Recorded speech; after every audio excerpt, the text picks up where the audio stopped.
Book of Ephesians, chapter 5, verse 27.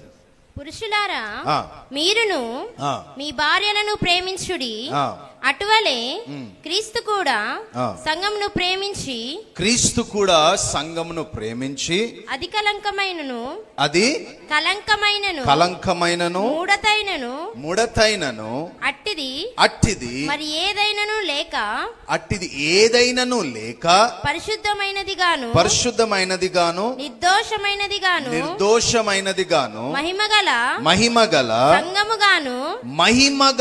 సంఘముగాను ఆయన తన ఎదుట దానిని నిలువబెట్టుకొనవలెనని వాక్యముతో ఉదక స్నానము చేత దానిని పవిత్రపరచి పరిశుద్ధపరచుటకై దాని కొరకు తనను తాను అప్పగించు. ప్రార్థన చేసే మన తలలు వంచినట్లయితే, పరిశుద్ధుడా పరలోకమందు తండ్రి, నజరేయుడైన యేసుక్రీస్తు అతి పరిశుద్ధ నామములో పునరుద్ధాన దినం పరిశుద్ధనము నీ వాక్యం వినే అవకాశం ఇచ్చినందుకు వందనాలు. మనుషుడు రొట్టె వల్ల మాత్రమే కాదు, నీ నోట నుంచి ప్రతి మాట వలన జీవించును. అయా, నీ మాటలో శక్తి ఉన్నది, నీ మాటలో జీవం ఉన్నది, నీ మాటలో స్వస్థత ఉన్నది, నీ మాటలో విడుదల ఉన్నది, నీ మాటలో దైన సమస్తమైన ఆశీర్వాదం ఉన్నది, ఆనందం ఉన్నది. ప్రభువా, నీ బిడ్డలకు వినగలే చెవులు, గ్రహించే హృదయం, అర్థం చేసుకునే మనస్సు దయచేయండి. నీ వాక్యంకు వ్యతిరేకంగా వస్తున్న ప్రతి ఒక్క అంధకార దురాత్మ చీకటి అపవిత్రాత్మ శక్తులను యేసులో బంధిస్తున్నాము తండ్రి. నీకు వందనాలు నాయన. ఈ యొక్క ఆవరణం అంతటి మీ ఆత్మ సంచారం వచ్చాయి నాయన. మీ యొక్క చిత్తము నెరవేర్చి ప్రభా మీరు ఒక్కరు మాత్రమే మహిమ పొందండి నాయన. నన్ను నీ చేతి పనిముట్టిగా నోటి బురగా వాడుకోమని ప్రార్థిస్తూ యేసును పడుకొని ప్రార్థిస్తున్నాము తండ్రి, ఆమేన్. ప్రియమైన దేవుని బిడ్డలారా, ప్రత్యేకముగా ఈ యొక్క ఉదయకాల సమయంలో మరి వాక్యంకు వెళ్ళక ముందు మీకు ఒక ప్రత్యేకమైన మరి వార్నింగ్ ఇవ్వాలనుకుంటున్నాను. వార్నింగ్ అంటే ఏంటిదండి? తెలుగులో ఏమంటారు? హెచ్చరిక. ఓకే, ఇప్పుడు జరుగుతున్న సంఘటనలు చాలా భయంకరంగా ఉన్నాయి. VBS ఎక్కడ జరుగుతాయి అక్కడ క్రీస్తు విరోధులు వచ్చి మరి సండే స్కూల్ టీచర్స్ని అటాక్ చేస్తూ ఉన్నారు, పిల్లల్ని అటాక్ చేస్తున్నారు, సండే స్కూల్స్ జరగనిస్తలేదు, సండే స్కూల్ మెటీరియల్స్ తగలబెడతా ఉన్నారు. మరి ఎక్కడ సువార్త పరిచర్య జరుగుతున్నా కానీ చాలా ఆటంకములు వస్తూ ఉన్నాయి. అనేకమైన సువార్థకులను కొడుతూ ఉన్నారు, పాస్టర్స్ని హింసిస్తున్నారు. క్రీస్తు విరోధులు ఏం చేస్తున్నారంటే ప్రార్థన మందిరాలను తగలబెడతా ఉన్నారు, విరగొడతా ఉన్నారు, పరిశుద్ధ గ్రంథములను తగలబెడతా ఉన్నారు. ఇంకా కొన్ని ప్రాంతాలు అయితే చంపివేస్తూ ఉన్నారు. ఎందుకంటే నేను కూడా భారతదేశంలో అనేక ప్రాంతాలు వెళ్ళాను. నేను ఒకటి గమనించాను, ఏంటిదంటే ఎవరైతే సువార్త పరిచర్య నిమిత్తం వెళ్తున్నారో, ఎవరైతే ఆ యొక్క గృహ కూడికలు జరుపుకుంటున్నారో, ఇలాంటి అటాక్స్ జరిగినప్పుడు, అపోజిషన్ జరిగినప్పుడు they are unable to defend their Christian faith. వారి యొక్క క్రైస్తవ విశ్వాసమును గూర్చిన నిరీక్షణ గూర్చి వారు పోరాడలేకపోతున్నారు, లేదా దాన్ని నిలవబెట్టుకోలేకపోతున్నారు. చూడండి, 1 పేతురు 3:15 పేతురు చాలా స్పష్టంగా మరి పేతురు ఎవరికి రాస్తున్నారంటే క్రైస్తవులకు రాస్తున్నారు. అన్యులలో నుంచి ప్రభును రక్షించిన వారి కోసము రాస్తున్నారు. అంటే సార్వత్రిక సంఘానికి రాస్తూ ఏమంటున్నాడు? చదవండి, 1 Peter chapter 3 verse 15. నిర్మలమైన మనస్సాక్షి కలిగిన వారై కలవరపడుడి, మీలో ఉన్న నిరీక్షణను గూర్చి. చూడండి, ఈ మాట అందరు వినాలి. ఎవరైతే యేసు ప్రభుని నమ్మి బాప్తిసం పొంది రక్షణ పొంది రెగ్యులర్ గా ప్రార్థన మందిరకు వస్తున్నారో, ఆయన బలలో పాల్గొంటున్నారో, ఎవరైతే నేను క్రీస్తు బిడ్డని అన్నవాళ్ళు జాగ్రత్తగా వినాలా. ఒకవేళ ఇది పాటించకపోతే వీళ్ళు నిజమైన క్రైస్తవులు కాదు. ఎందుకంటే మీ నిరీక్షణను బట్టి మిమ్మును హేతువు అడుగు ప్రతివానికి సాత్వికముతోను భయముతోను సమాధానము చెప్పుటకు you should answer your Christian faith, you should defend your Christian faith. చాలా మంది ఎవరైనా అడిగేసరికి నాకు తెలియదు, మా పాస్టర్కి తెలుసా అని బైబిల్ వదిలేస్తా ఉన్నారు, తన్నులు తింటా ఉన్నారు. ఏమవుతుంది తెలుసా అండి? క్రైస్తవులు అంటే అటు ఇటు కాని వారుగా చాలా మంది అయిపోయినారు. నిజంగా జరుగుతూ ఉంది. తెలంగాణ ప్రాంతంలో నిన్న ఈ రామోజీ ఫిలిం సిటీ దగ్గర అబ్దుల్లాపూర్ మెట్ అనే ప్రాంతంలో ఇంట్లో గృహ కూడిక జరుగుతుంటే వచ్చేసి కొట్టేస్తా ఉన్నారు. అన్ని ప్రాంతాలలో, సిటీలో జరుగుతున్నాయి, గ్రామాల్లో జరుగుతున్నాయి, అడవులలో జరుగుతున్నాయి. చాలా వ్యతిరేకత. ఇవి అన్ని ముందే వస్తాయని ప్రభు ముందే చెప్పి ఉన్నారు. ఈ లోకంలో మీకు శ్రమ, అయినను భయపడకుడి, నేను లోకమును జయించు. శ్రమ ఎవరితో ద్వారా వస్తుంది? పక్కింటి వాళ్ళ ద్వారానే వస్తుంది. అర్థమవుతుందా అండి? రోజు మీతోనే మంచినే ఉంటారు, కానీ ప్రార్థన అనేసరికి, వాక్యం అనేసరికి, బైబుల్ అనేసరికి, కూడిక అనేసరికి ఏం చేస్తున్నారు సార్? అనేక మంది క్రీస్తు విరోధులు ఈరోజు మనల్ని హింసిస్తున్నారు. కాబట్టి ఇక్కడ ఉన్న ప్రతి ఒక్క చిన్నపిల్లలు మొదలుకొని యవనస్తులు, వృద్ధులు అందరూ కూడా వాక్యం నేర్చుకోవాలి. ఏం నేర్చుకోవాలా? వాక్యం నేర్చుకోవాలా, వాక్య జ్ఞానం పెంచుకోవాలి. ఎందుకు యేసు ప్రభు దేవుడు? ఎందుకు యేసు ప్రభు అంటే ప్రపంచంలో అందరూ మారుతా ఉన్నారు. ఈరోజు రెడ్లు మారుతున్నారు, మాదిగలు మారుతా ఉన్నారు, కమ్మ వాళ్ళు మారుతా ఉన్నారు, అవునా? చౌదరీస్ మారుతున్నారు, హిందూస్ మారుతారు, ముస్లిమ్స్ మారుతారు, బుద్ధిస్ట్ మారుతా ఉన్నారు, తర్వాత ముస్లిమ్స్ మారుతా ఉన్నారు. అనేక దేశాలు మారుతున్నారు. ఎందుకంటే ఆయన మరణమును జయించిన వాడు, ఆయన సృష్టికర్త. మీరు ఆయన గురించి తెలుసుకోవడానికి ప్రయత్నం చేయాలండి. అర్థమైందండి? క్రైస్తవునిగా వాక్య జ్ఞానం చాలా అవసరం. చూడండి, హోషేయ ప్రవచన గ్రంథం 6వ అధ్యాయం 6వ వచనంలో, నేను బలులను కోరటలేదు కానీ దేవుని గూర్చిన జ్ఞానం. అందరు బీటెక్ చదువుతున్నారు, ఎంటెక్ చదువుతున్నారు, ఎంఎస్సి చదువుతున్నారు, బిఎస్సి చదువుతున్నారు, అవునా? ఇంకేం చదువుతున్నారు అండి? ఇంజనీరింగ్ చదువుతున్నారు, డాక్టర్ చదువుతున్నారు, లాయర్స్ చదువుతా ఉన్నారు, అవునా? జడ్జిలు అవుతా ఉన్నారు. కానీ ఏం తెలుస్తలేదు తెలుసా అండి? దేవుని గూర్చిన జ్ఞానం తెలుస్తలేదు. పిల్లల్ని పొద్దున్న లేవని ఇంజనీరింగ్కి పంపిస్తున్నారు, నీట్ ఎగ్జామ్స్ పంపిస్తున్నారు, కానీ ఏం ఎంకరేజ్ చేస్తలేమో? దేవుని వాక్యం. ఆది యందు వాక్యం ఉండను, వాక్యము దేవుని యొద్దను, వాక్యమే దేవుడే ఉండెను. గమనించండి, దేవుని వాక్యము, meditation of the scripture, reading of the scripture, studying of the scripture is very important. ప్రతి దినము కుటుంబంలో కుటుంబ ప్రార్థన ఉండాలా, వాక్య పఠనం ఉండాలా. ఎందుకు ఆ యొక్క చెట్టు ఎండిపోయిందంటే వేరు లేనందున. ఆ త్రోవలో విత్తనాలు పడ్డాయి, తొక్కి వెళ్ళిపోయినారు, అందుకే అది ఫలించలేదు. మీరు ఇక్కడ ఉన్న అందరూ కూడా బలంగా కావాలంటే వాక్యము చాలా ఇంపార్టెంట్. నిన్ను ఎవరైనా కానీ క్రీస్తు విరోధి వచ్చి నిన్ను అడిగినప్పుడు నీ నిరీక్షణ గూర్చిన, విశ్వాసంను గూర్చిన జవాబు నువ్వు చెప్ప. నువ్వు ఎందుకు యేసుప్రభుని నమ్ముకున్నావు? ఎందుకు యేసుప్రభువే నిత్యమైన దేవుడు, ఆయనకు సమానులైన వారు, సాటి అయిన వారు పోల్చదగానికి ఆయనకు ముందుగా వెనకాల ఎవడు కూడా లేడు. హల్లెలూయా.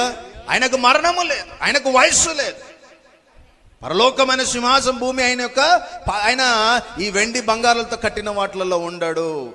ఆయన హృదయం అనే ఆలయంలో ఉంటాడు. హల్లెలూయా. ఆయనకు నీ వెంట్రుకలు అవసరం లేదు, నీ అగరబత్తులు, ఏమీ అవసరం లేదు. ఏం కావాలంట? విరిగి నలిగిన కాబట్టి నేను వాక్యంకి వెళ్ళే ముందు మీ అందరినీ బ్రతిమాలుకుంటున్నాను, దయచేసి మీ కుటుంబంలో బైబిల్ స్టడీ ఉండాలా. నీ పర్సనల్ లైఫ్లో వాక్యం గురించిన జ్ఞానము చాలా అవసరం. ఎవరైనా నిన్ను అడుగుతున్నారు అనుకోండి, దేంట్లో నుంచి చెప్పాలా మనము?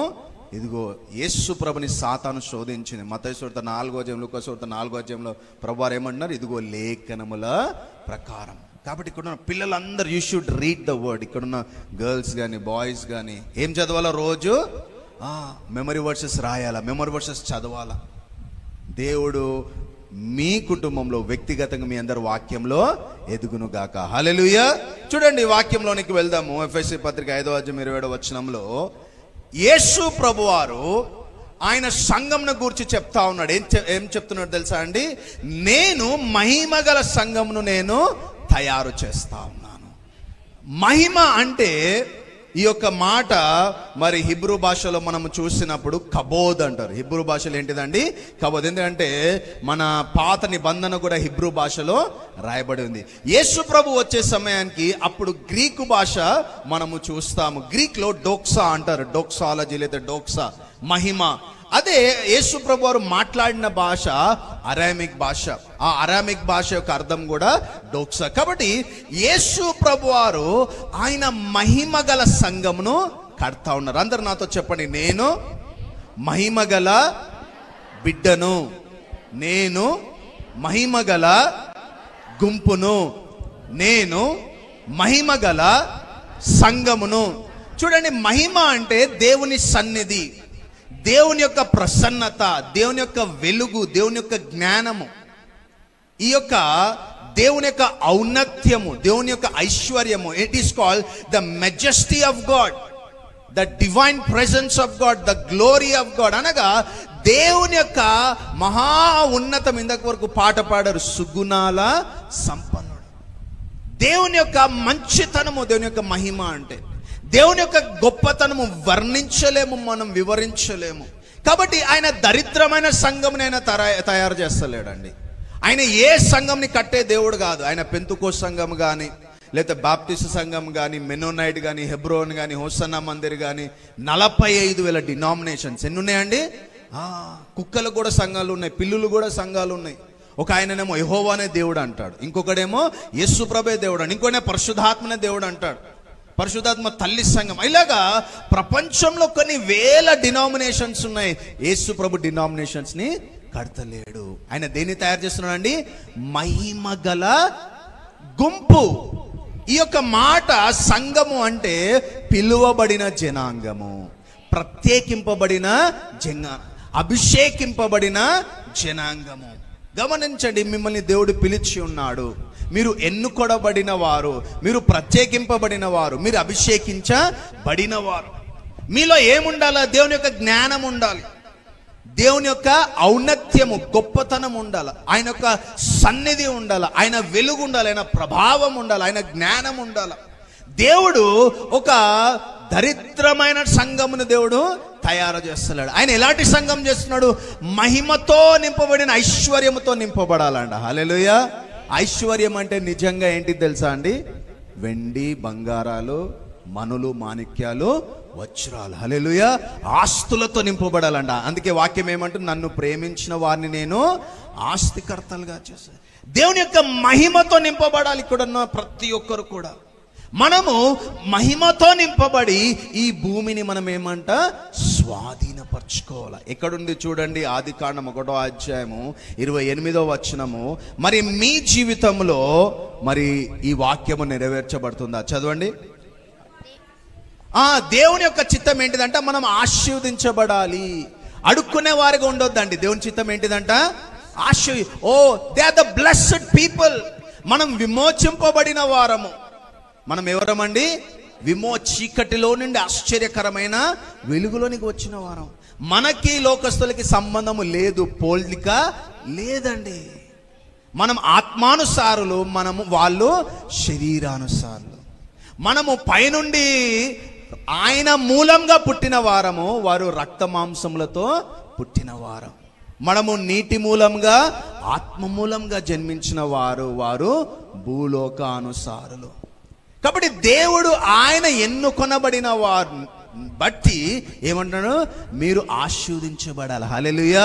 చెప్పండి, నేను ఆశీర్వదించబడిన యేసు బిడ్డను అని చెప్పాలి. నేను ఆశీర్వదించబడిన యేసు బిడ్డను. మీరు ఎవరి చేత ఆశీర్వదించబడుతున్నారండి?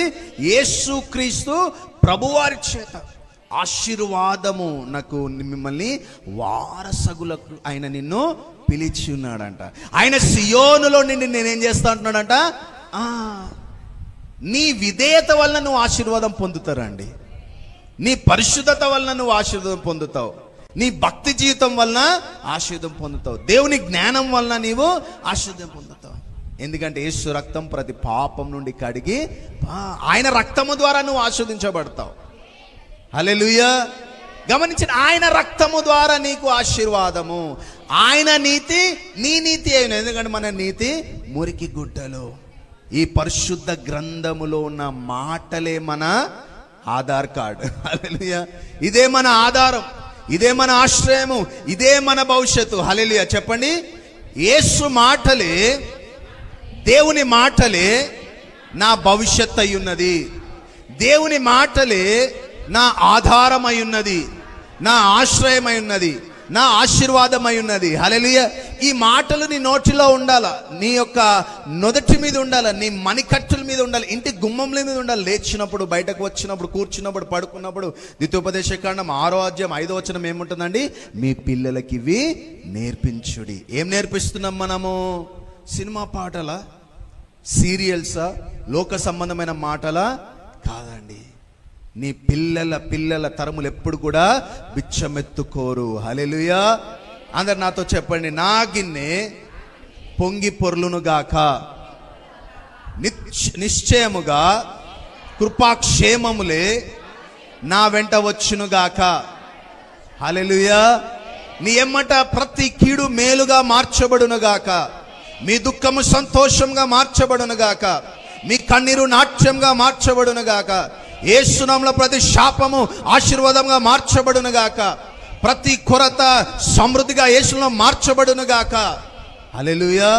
ఇది దేవుని చిత్తం. ఎవరి చిత్తం అండి? ఇందాక అమ్మగారు చెప్తే ఒక మాట అన్నారు, ఏంటిదంట? పశ్చాత్తాపడాలంట. ఏం పడాలా? ఎవరన్నారండి ఈ మాట? బాప్తిసమిచ్చి యోహాను అన్నాడు, మీరు పశ్చాత్తాపడుడి.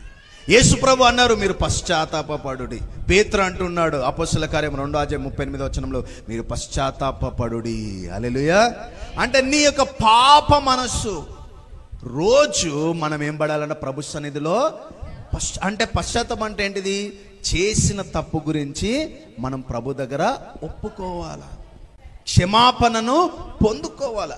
మన పాపం ఒప్పుకొనేడలా ఆయన నమ్మదగిన వాడు, నీతిమంతుడు గనుక సమస్త దుర్నీతిని కడిగి మనల్ని పవిత్రులుగా చేయాలి. కాబట్టి నువ్వు ఆశీర్వాదానికి ఎప్పుడు వారసుడవుతావు? నువ్వు ఎప్పుడైతే పశ్చాత్తపడి పవిత్రమైన జీవితంలో క్రీస్తు రక్తంలో కడగబడి ఆయన వాక్యం అనే యొక్క సబ్బు ద్వారా, ఆయన వాక్యమనే అద్దము ద్వారా, ఆయన వాక్యమైన పాల ద్వారా, ఆయన వాక్యమైన శుద్ధి ద్వారా, ఆయన వాక్యమైన అగ్ని ద్వారా అనుదినం ఏం చేయాలంట? ఉతక స్నానం చేయాల. నేను నిన్న చేసిన ఈరోజు చేయనంటారు ఎవరైనా? చెప్పండి. నిన్న బాగా తిన్నారు, నిన్న నేను తిన్నాను, తిన్నంటే ఈరోజు తింటారా? తినరా? నిన్న నైట్ బిర్యానీ తిన్నా కానీ పొద్దున ఏం చేస్తారు? మంచిగా తింటారు. అవునా? వాక్యము కూడా అంతే. వాక్యం ఎట్లా అంటండి? ఇప్పుడు ఒకసారి లెక్క చేయండి. నాకు మ్యారేజ్ అయ్యి 10 years అయిందండి. అవునా? అంటే 3650 రోజులు నా భార్య నాకు ప్రతిరోజు బ్రేక్ఫాస్ట్, లంచ్, స్నాక్స్, డిన్నర్ పెట్టింది. అవునా? ఇన్ని 10 సంవత్సరాలు తిన్నానులే ఇంకా చాలా అంటానా? ఇప్పుడు వెళ్ళగానే ఏం చేసినామని అడుగుతా లంచ్. అవునా? వాక్యము కూడా అంతే. ఎట్లా? ప్రతి దినము ఇదేంటిదంట? అనుదిన ఆహారము. ఈరోజు ఒక వాక్యం చదివే, వాక్యమైనా మీరు ఆదివారం వచ్చాము. ఈరోజు ఏమింటున్నామండి? నేను మహిమగల సంఘం. చెప్పండి ఏంటిది అంట? మహిమగల సంఘము, శ్రేష్టమైన సంఘము, పరిశుద్ధమైన సంఘంని దేవుడు కడతా ఉన్నాడు. మీరు దేనికి పిలువబడినాడు? ఆశీర్వాదించబడడానికి దేవుడు పిలిచాడు. చదవండి, మీరు ఆశీర్వదించబడ్డానికి. చదవండి 28వ వచనము. ఫలించాలంట. ఆగండి. ఫలించడం అంటే ఏంటిదండి? మీరు చేసే ప్రతి పనిలో. ఇప్పుడు ఒకసారి యేసు ప్రభు వారి దగ్గర 5000 మంది పురుషులు ఉన్నారు, ఇంకా భార్యలు, పిల్లలు అందరు ఉన్నారు. తినడానికి ఆహారం అయిపోయింది. యేసు ప్రభు అన్నారు, నీ దగ్గర ఏముంది అంటే, ఇదిగో 5 రొట్టెలు 2 చేపలు. అది తీసుకొని వచ్చి యేసు ప్రభు వారికి ఇచ్చినాడు. యేసు ప్రభు వారు ప్రార్థన చేయగానే ఎంతమంది తిన్నారంట? 5000 మంది. ఈ 5 రొట్టెలు 2 చేపలు ఏమైనాయండి? వృద్ధి చెందినాయి. ఏమైనాయండి? గమనించండి. ఫలించడం అంటే మీరు చేసే పనిలో మీరు ఏం చేయాలంట? ఫలము పొందాలి. ఒక చిన్న వ్యాపారము అది విస్తరించబడాలి. హల్లెలూయా. మీరు వ్యాపారాలు చేస్తున్నా, స్కూల్స్ నడిపిస్తున్నా కానీ, మీరు చేస్తున్న పనిలో కానీ మీరు ఎలా ఉండాలంట? ఫలించాలి. ఇప్పుడు మీరు ఒక చెట్టు పెట్టారు, విత్తనం పెట్టారు, ఎరువు వేశారు, కరెక్ట్ కోత కాలం వచ్చింది. మీరు మామిడి పండ్లు బాగా సీజన్ ఇప్పుడు. అవునా? మీరు వెళ్ళేసరికి అక్కడ కాయలేవు. మీకు ఎలా అనిపిస్తుంది? మీరేం చేస్తారు? ఆ చెట్టుని తీసేస్తారు అంతే. ఫలించని ప్రతి చెట్టు నరికి అగ్నిలో. గమనించండి. ఆత్మఫలం ఉండాలి, ఇంకొకటి శారీరకమైన ఫలము. You should grow. ఒక అతనికి దేవుడు 10 తలాంతులు ఇస్తే 10 తలాంతులు ఇంకొక 10 చేసింది. ఇంకొక ఆయన 5 ఇస్తే ఇంకొక 5. ఒకడేం చేసినాడు? 1 ఇస్తే తీసుకెళ్ళి దాచిపెట్టినాడు. ఎవడైతే దాచిపెట్టినాడో వాడిని తీసుకెళ్ళి ఎక్కడ వేసినారంట? అగ్నిగుండంలో, చీకటి దాంట్లో వేస్తారు. గమనించండి. మీరు ఫలిస్తున్నారా? ఎలా ఫలిస్తారు? ఎవడైనా కానీ ఆయన యందు ఉంటేనే. కీర్తన ఒకటి ఏమంటుందండి? వాడు నది ఒడ్డున నాటబడిన చెట్టు వలె ఆకు వాడక అన్ని కాలములలో ఫలమిచ్చుచు. ఏంటిదంట? మీరు వాక్యంలో నిల్చుంటేనే మీరు ఫలిస్తారు. మీకు పిల్లలు పుడతారు, మీకు ఉద్యోగాలు వస్తాయి, మీకు పెళ్ళిళ్ళు అవుతాయి, మీకు మంచి బంగ్లాలు దేవుడు ఇస్తాడు, కార్లు ఇస్తారు, ఇంటి నిండా బంగారం ఉంటుంది, ఇంటి నిండా వెండి ఉంటుంది, ఇంటి నిండా సామాను ఉంటుంది. హల్లెలూయా. ఫ్రిడ్జ్ ఉంటుంది, ఏసీ ఉంటుంది, కలర్ టీవీ ఉంటుంది. అవునా? అన్నీ ఉంటాయి. ఎప్పుడు? క్రీస్తులో ఉంటేనే, వాక్యములో ఉంటేనే. ఆయన ధర్మశాస్త్రము దివారాత్రము ధ్యానించేవాడు ధన్యుడు. కాబట్టి ఈ ఆశీర్వాదం అనేది పాస్టర్ చేయి పెడుతున్నా కాలు పెడుతున్నా మొక్క మీద ఉమ్మేస్తేనే కాదు. ఎట్లుందండి? ఇదిగో నీవు చేయనదంతా సఫలమగునుగాక. ఈ వాక్యమే శరీరధారి అయి కృపాసత్య సంపన్నుడుగా మన మధ్యలో ఉన్నాడు ఆయన ప్రభు. ఆయన యేసు నీలో ఉండాల. చాలా మంది బైబిల్ తెచ్చుకుంటారు, ఇట్లా మొక్కుతారు, తల కింద పెట్టుకుంటారు. ఏమైనా అవుతుందా? దెయ్యాలు కూడా పో. ఏం చేయాలండి? వాక్యము చదవాల. అందుకే ఏమంటుంది? మీరు ఆశీర్వదించబడాలి. ఇంకొకటి ఏంటంట? ఫలించాలి. మూడోది మీరు అభివృద్ధి పొందాలి. మీరు చేసేది అక్కడే ఉండొద్దు. ఒకసారి జీడిమెట్లలో ఒక దగ్గర వాక్యం చెప్పడానికి వెళ్తే ఒక పాపను తీసుకొచ్చారు. అయ్యగారు, మా పాప పుట్టి 1 year అయింది, ఈమెలో గ్రోత్ లేదు. ఏం లేదంట? అభివృద్ధి లేదు. మనము వెలిచూపు ద్వారా నడవమండి. ఎలా నడుస్తామంట? విశ్వాసం. అందరు చెప్పండి, నా ఆస్తి విశ్వాసము. అందరు చెప్పండి, నా ఆస్తి దేవుని రాజ్యంలో, నా ఆస్తి విశ్వాసము. దేవుడు ఏం చూస్తాడు? నువ్వు పెద్ద కులమా, నువ్వు తెలంగాణ, నువ్వు ఆంధ్రానా, నువ్వు గవర్నమెంట్ జాబా, ఇవి చూడాడండి. ఏం చూస్తాడు? నీ విశ్వాసం చూస్తాడు. మత్తయి సువార్త 8వ అధ్యాయం 8వ వచనం, లూకా సువార్త 7వ అధ్యాయం 7వ వచనంలో నువ్వు మాట మాత్రం సెలవి, నా దాసుడు బ్రతుకుతాడు. ఇంత గొప్ప విశ్వాసం నేను ఇశ్రాయేలు ఎక్కడ కూడా చూడలేదు. ఇక్కడ ఉన్న పెద్దవాళ్ళు, ముసలి వాళ్ళు మొదలుకొని ఇక్కడ ఉన్న పిల్లలు, యవనస్తుల ప్రతి ఒక్కరి విశ్వాసము దేవుడు చూసు. విశ్వాసం అంటే ఏంటిది? జరగనకుండానే లేని వాటిని అయినట్టుగా నమ్మడమే. అర్థమవుతుందా అండి? నీకు రోగం వచ్చింది, విశ్వాసం అంటే ఏంటి? నాకు యేసు ప్రభు స్వస్థత ఇచ్చాడు. నీకు వివాహం అయింది, నేను గర్భఫలం పొందాను, నా చేతిలో పిల్లలు చూడడం, అదే విశ్వాసం. హల్లెలూయా. విశ్వాసం అంటే ఏంటిది? లేని దాని యొక్క నిజ స్వరూపము, evidence of the things that are not seen. అంటే నిరీక్షింపబడి వాటి యొక్క నిజ స్వరూపం. గమనించండి, నీ విశ్వాసం ఈరోజు చూస్తా ఉన్నాడు. అవిశ్వాసులు పరలోకంలో ఏంటిదంట? They are not eligible. Unbelievers, doubt, ఎవరికైతే సందేహాలు ఉన్నాయో వారు పరలోకంలో. ఈరోజు మీ విశ్వాసం అధికమవును గాక. అందరూ చెప్పండి, నా విశ్వాసము అధికమవును గాక. యేసు ప్రభు ఏం చూస్తున్నాడు? నీ విశ్వాసం చూస్తా ఉన్నాడు. కాబట్టి నీ అభివృద్ధి ఎప్పుడు జరుగుతుంది? విశ్వాసం ద్వారా నువ్వు పలకడం నేర్చుకోవాలా. హల్లెలూయా. నీ అభివృద్ధి అనేది ప్రభు వాక్యము ద్వారా నువ్వు చేసే ప్రతి పనిలో నీకు అభివృద్ధి కలుగునుగాక. అందరు చెప్తారు, నా జీవితంలో యేసు నామములో అభివృద్ధి కలుగునుగాక. ఇప్పుడు ఎవరైతే రియల్ ఎస్టేట్ చేస్తున్నారో వాళ్ళకి అభివృద్ధి కలుగునుగాక. వివాహమైనయో వాళ్ళు అభివృద్ధి కలుగునుగాక. అర్థమవుతుందండి? వ్యాపారాలు చేస్తున్నారో వారు అభివృద్ధి పొందు. ఎవరైతే ఉద్యోగాలు చేస్తున్నారో వారికి ప్రమోషన్స్లో అభివృద్ధి కలుగునుగాక. ఇప్పుడు ఎవడైనా జాబ్ జాయిన్ అయ్యాడండి, గవర్నమెంట్ జాబ్, ఒక క్లర్క్గా జాయిన్ అయ్యాడు. వాడు స్టార్టింగ్ జీతం 5,000. 20 సంవత్సరాలు అయినా వాడు అలానే ఉంటే వాడు అభివృద్ధి ఉందా? అరే ఏంద్ర బాబు, నువ్వు క్లర్క్గా జాయిన్ అవ్వు, ఇంకా క్లర్క్గా రిటైర్ అవుతున్నావు అంటే వాటిలో అభివృద్ధి ఉందా? లేదు. అభివృద్ధి అంటే ఏంటిదండి? మనము ఈ వాక్యంలో మనం చూద్దాం. ఇంకా ఏముందండి అభివృద్ధి తర్వాత? విస్తరించి. చూడండి, విస్తరించాలి. ఒక ప్రాంతం నుంచి ఇంకొక ప్రాంతంలో మనము వెళ్తూనే ఉండాల. పరిచర్య విస్తరించబడాలా, మన జ్ఞానం విస్తరించబడాలా. ఏంటిదంట? విస్తరించి మనం భూమిని నింపబడాలా అండి. హల్లెలూయా.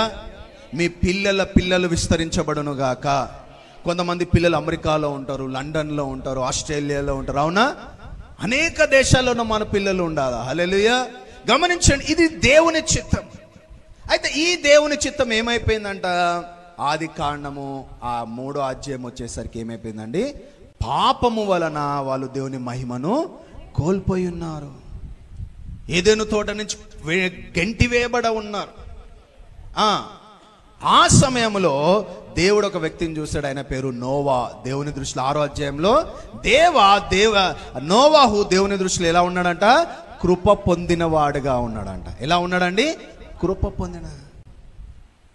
ఆ జలప్రయంలో అందరూ చనిపోయారు. కేవలం నోవా, తన భార్య, 3 కుమారులు, 3 కోడలి, 8 మంది రక్షణ పొందిన. ఈ 8 మందిలో నుంచి ఒక వ్యక్తి వచ్చాడు. ఆయన పేరు షేమ్. ఏం పేరండి? షేము, హాము, యాఫేత్. ఓకే, ఈ షేము వంశం నుంచి దేవుడు ఒక వ్యక్తిని ఎన్నుకున్నాడు. ఆయన పేరు అబ్రహాము. ఏం పేరండి? ఈ యొక్క మాట మనం చూద్దాము. ఆదికాండం 12వ అధ్యాయం 2వ వచనం. ఆదికాండం 12:2. నిన్ను గొప్ప జనముగా చేసి. చాలండి, అందరు చెప్పండి గొప్ప జనం అని చెప్పండి. అందరు చెప్పండి గొప్ప జనము.